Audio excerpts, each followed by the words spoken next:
حول الفتنة اللي قامت في منطقة دير الزور. فتنة ما هي وليدة اليوم، الفتنة مشغول عليها سابقا. تريد الفتنة بين، بالبداية كانت العرب والكرد، ثانيا الفتنة قلبوها على الكرد بالكرد، ثالثا الفتنة عربية عربية. الآن يريدون الفتنة العربية بين العشائر، لأنه العشائر في عندهم شيء اسمه ثأر، فهذه يريد يحركونها. طبعا إلها أجندة خارجية. المنطقة غادي الجيش الحر له دور فيها، إيران إلها دور، روسيا إلها دور، أمريكا إلها دور، النظام يلعب على هذا الوتر. يعني ليش سابقا النظام ما استقبل واستقطب من شيوخ العشائر إلا بهذه الفترة الزمنية؟ بهذه الفترة الزمنية المفروض يهدي وضع العشائر الموجود بهذه المنطقة.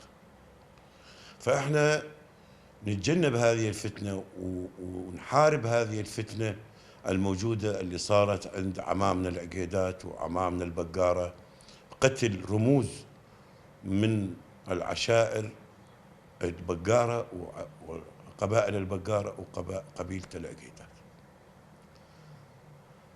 هذه تولد إلى حساسية وإلى عداوة وإلى ثأر، فتقوم الناس على بعضها، فيدخل اللي مستفيد من هذه العداوة، تدخل الناس اللي مستفيدة من هذه العداوة. طبعا المنطقة استقرت شبه استقرار من الإرهاب، محاربة الإرهاب، فتحررت من الإرهاب. وأقوى ترسانة عسكرية إرهابية كانت داعش، فانتصر أبنائنا عليها.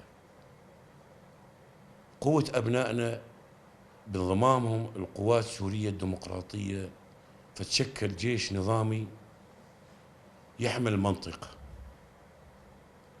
يحمي هذه المنطقة. فإحنا نناشد ونقول لكل شعوب المنطقة شمال شرق سوريا، وبالأحرى للسوريين ككل والشعبنا ككامل، إنه انتبهوا عن الفتنة اللي تثير بين القبائل. يجب الانتباه إلها حتى ما تتوسع النار وتحرق الأخضر واليابس. والله احنا الدولة السورية للسوريين ككل، واحنا نرفض انه مثلا نقول الدولة السورية، احنا السوريين جزء لا يتجزأ من سوريا، ولا نريد انقسام سوريا، ولا نريد ان نكون مفصولين عن سوريا. اما ان حقوق ضمن الدولة السورية يكون مجتمع السوري والمجتمع العالمي. دورنا احنا كوجهاء وشيوخ لهذه القبائل نوعي الناس، نحذر انه اليوم انت والكردي متعايشين من مئات السنين، والكردي مو جاي اليوم جديد على المنطقة. كردي أب عن جد، وإحنا أب عن جد في هذا المكان، متعايشين من قديم الزمان، متزاوجين من بعضنا، في بيناتنا مصاهرات، في بيناتنا شراكات بالأرض، بالزراعة، بالغنم، بالحديد، بالمحل، بكل شيء في شركاء. واليوم احنا بالإدارة الذاتية شركاء بهذا القرار. نوعي شعبنا ونبعث له رسالة انه هالفتنة هذه مقبلة، لا تكون علينا مثل فتنة العراق. عندنا أمثلة بالعراق لعبوا عليها على الوتر الطائفي والديني والمذهبي، فهذه مصيبة لهالمنطقة. عندنا مثال، أقرب مثال العراق، دخلوا عليه وصارت الفتنة بين العربي والعربي، بين السني والشيعي، بين الشيعي والشيعي، بين السني والسني، بين الكردي والكردي، وهذه الفتنة توسعت. فإحنا نحذر من هذه الفتنة، ما نريدها.